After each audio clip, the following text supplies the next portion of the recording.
बिस्मिल्लाहिर्रहमानिर्रहीम। अस्सलाम वालेकुम। क्या हाल है आप सबके। मेरा नाम मोहम्मद रमज़ान और आज हमारा जो टॉपिक होगा वो होगा क्रैकिंग। ठीक है, क्रैकिंग क्या होती है उससे पहले आप सबसे मेरी रिक्वेस्ट है कि अगर आप मेरे चैनल पे नए हैं और अभी तक आपने मेरा चैनल सब्सक्राइब नहीं किया तो प्लीज़ सब्सक्राइब माई चैनल, और इस वीडियो को जो है वो आपने शुरू से लास्ट तक बहुत गौर के साथ सुनना है। ये एफएससी पार्ट 2 का जो चैप्टर नंबर 7 है उसमें जो टॉपिक हम करने लगे ना क्रैकिंग, ये बहुत बार बोर्ड में लॉन्ग क्वेश्चन के तौर पर आ चुका है। इंपॉर्टेंट लॉन्ग है और शॉर्ट भी इसमें आ जाते हैं, लेकिन ज्यादा अहम ये लॉन्ग है। क्रैकिंग होता क्या है? क्रैक का लफ्जी मैनी होता है दरार पड़ जाना। अब जो हमें कुदरती तौर पर जो कोयले की फ्रैक्शनल डिस्टिलेशन से, पेट्रोलियम से जो हमें ऑर्गेनिक कंपाउंड्स मिलते हैं ना, वो हमारी जरूरत को पूरा नहीं कर पाते। कैसे? फर्ज करो कि हमारी जो ज्यादा जरूरत है आजकल की, जो हम जमीन से पेट्रोल निकालते हैं ना, तो उसमें डीजल और जो मोटर बाइक में जलाने जो है वो डालने वाला पेट्रोल, वो कैरोसिन ऑयल, मट्टी का तेल, ये सारी चीजें उसमें से निकलती है। लेकिन आज हमारी जो ज्यादा जरूरत है ना वो होती है पेट्रोल, क्योंकि सबसे ज्यादा गाड़ियां पेट्रोल पे चलती हैं। अब डीजल पे तो हाई स्पीड गाड़ियां जो है वो चलती, जैसे ट्रक हो गए, मजदा हो गया, इस तरह की तो चलो डीजल पे चलती हैं, लेकिन ज्यादातर हमारी जो जरूरत है वो होती है पेट्रोल।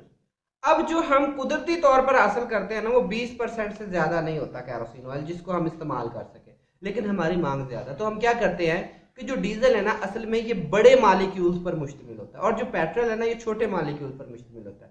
तो हम क्या करते हैं फिर? हम ये करते हैं कि बड़े मालिक्यूल्स को हवा की गैर मौजूदगी में गर्म करते हैं, क्योंकि हवा की मौजूदगी में हम गर्म करेंगे ना जब पेट्रोल डीजल वगैरह को, तो वो जल जाएंगे। ठीक है, तो इसलिए हमने हवा की गैर मौजूदगी में जो है वो इनको क्या करना है, हीट अप करना है। जब हम हवा की गैर मौजूदगी में ये गर्म करेंगे तो ये टूट फूट का शिकार हो जाएंगे। इसको हम कहते हैं क्रैकिंग। तो यूं कह सकते हैं कि बड़े मालिक्यूल्स जिनके higher melting and boiling point होते हैं उनको हमने छोटे मालिक्यूल्स की जिनके जो है वो बॉइलिंग पॉइंट कम होते हैं, ठीक है, और उसमें चेंज करते हैं ताकि हम अपनी डेफिशिएंसी पर काबू पा सकें। ठीक है, तो अब बिना देर किए अब आपको मैं जो है वो स्लाइड शेयर की तरफ ले चलता हूं और आपको नोट्स के जरिए जो है वो टॉपिक समझाता हूं।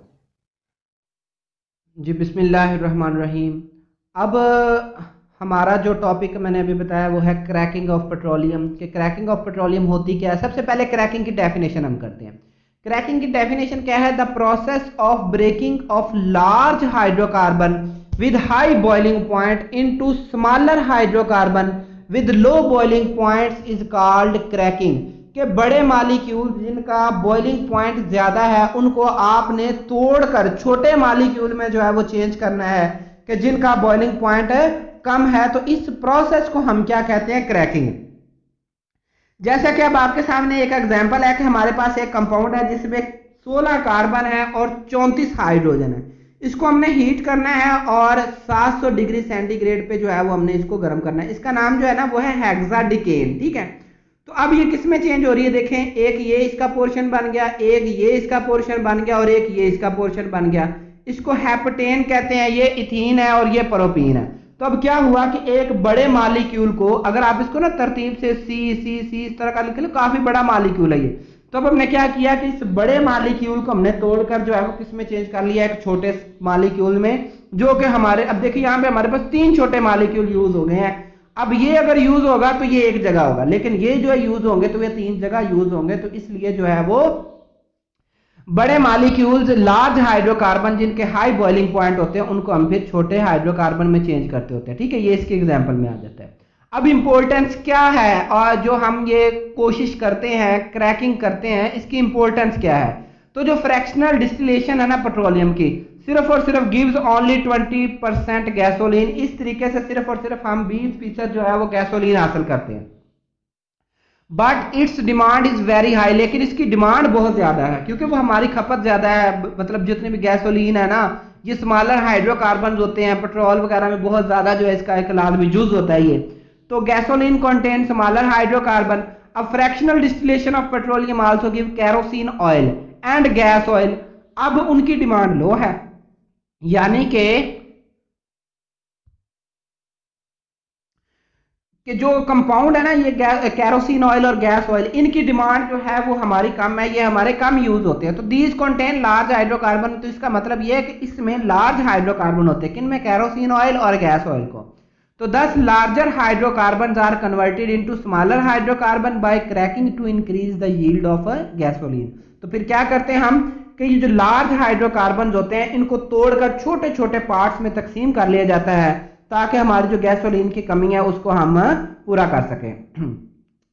अब beside producing gasoline, cracking also give many of the compound like ethene, propene, butene and benzene के क्रैकिंग के जो है वो बाई प्रोडक्ट, इसके बाई प्रोडक्ट जो हमें इजाफी तौर पे मिलते हैं, ठीक है, इथीन हो गया, प्रोपीन, ब्यूटीन और यहाँ पे जो बेंजीन आता है जो, तो ये जो बहुत सारे कंपाउंड जो है ना, ये कंपाउंड कहाँ यूज होते हैं, फॉर प्रिपेयरिंग ड्रग्स, मेडिसिन बनाने में, प्लास्टिक, डिटर्जेंट, सिंथेटिक फाइबर्स, जो मसनूई कपड़ा हम बनाते हैं जिसको जो प्लास्टिक का कपड़ा भी बाज़ दफा कहते होते हैं, फर्टिलाइजर बनाने में इस्तेमाल होता है, वीड किलर जो होते हैं उनमें इस्तेमाल होता है, जो कीड़े मकोड़े मारने के लिए मेडिसिन होती हैं, ठीक है, and important chemical like ethanol, phenol and acetone, ये कंपाउंड भी हम इनसे बनाते हैं, ये जो हमारे पास इजाफी तौर पे बनते हैं ना, इथीन, प्रोपेन, ब्यूटीन वगैरह, तो ये जो कंपाउंड है ये हमारे फिर इंडस्ट्री में बहुत ज्यादा यूज होते हैं।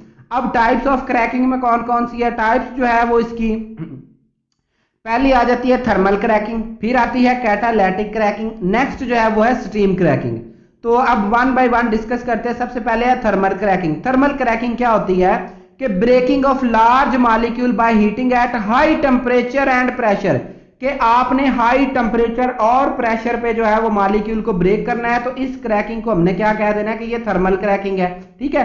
तो it mainly produce unsaturated hydrocarbon like ethene and propene. अब स्टूडेंट्स ये ध्यान में रखना है कि अनसैचुरेटेड हाइड्रोकार्बन और सैचुरेटेड हाइड्रोकार्बन बेसिकली हमारा चैप्टर नंबर 8 में हमने डिस्कस करना है, लेकिन यहां पे मैं आपको बता देता हूं कि सैचुरेटेड वो होते हैं कि जिनमें कार्बन एटम के दरमियान सिंगल बॉन्ड होते हैं, और अनसैचुरेटेड वो मॉलिक्यूल होते हैं जिनमें कार्बन एटम के दरमियान डबल बॉन्ड होते हैं, ठीक है, डबल या ट्रिपल बॉन्ड होते हैं।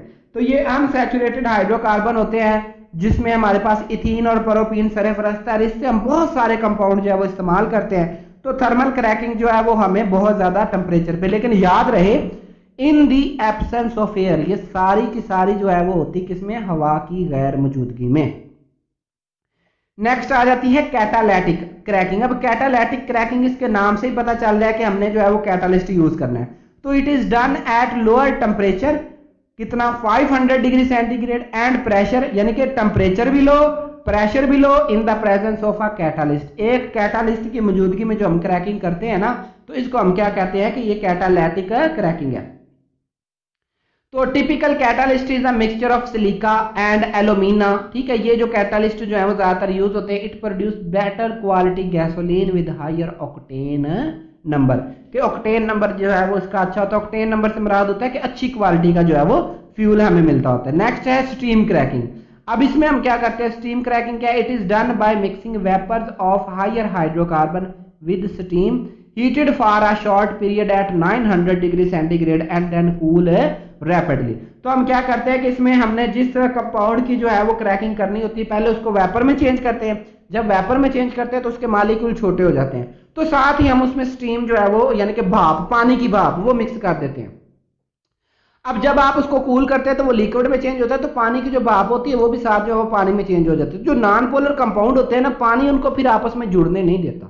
जिस तरह आप क्या करें, ऑयल पानी में फेंके, उसको अच्छे तरीके से मिक्स करें ना, तो आप देखेंगे कि ऑयल के ड्रॉप्स से बन जाते हैं वक्ती तौर पर। इसी तरह पानी जब होता है ना, तो ये जितने भी जो कंपाउंड होते हैं ना स्टीम क्रैकिंग वाले, तो ये बिल्कुल जो है वो बिल्कुल सेम इसी तरह होता है कि उनके ड्रॉप्स बन के नीचे गिरते हैं, लेकिन उनको फिर जुड़ने का मौका नहीं देता। तो ये भी जो है वो lower unsaturated hydrocarbon, ethene, propene वगैरह जो है वो बनाने में बहुत ज़्यादा हेल्पफुल है। जज़ाकल्लाह जी। अगर आपको ये लेक्चर अच्छा लगा हो तो आपने मेरा चैनल ज़रूर सब्सक्राइब करना है। शुक्रिया। अल्लाह ताला अपने आपको जो है वो अपने हिफ्ज़